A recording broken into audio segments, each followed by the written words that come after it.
சொல்ல கொடுங்க கிளாரிட்டி இருக்கும். என்ன பண்ணுறது, ஒரு நேரம் பேசுனதெல்லாம் விட்டுட்டேன் சார். அவன் வீடியோ எடுத்துக்கிட்டு இருக்கான்.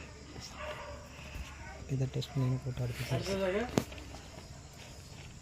விவசாயம் காப்பும் பசுமை பரிசு சமூக சேவை இயக்கம் தன்னுடைய மாநில தலைவர் அருமை நண்பர் ஏசி முருகேசன் அவர்கள் நம்முடைய ஜவஹர்லால் நேரு ஐயா படத்திற்கு மலர்த்தி மரியாதை செலுத்தினார்கள்.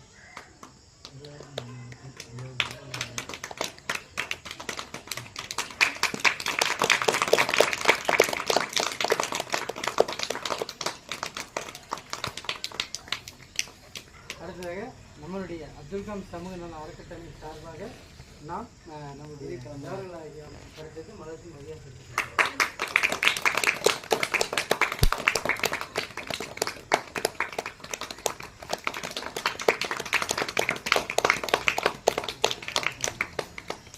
அடுத்ததாக சிறப்பு அழைப்பாளர்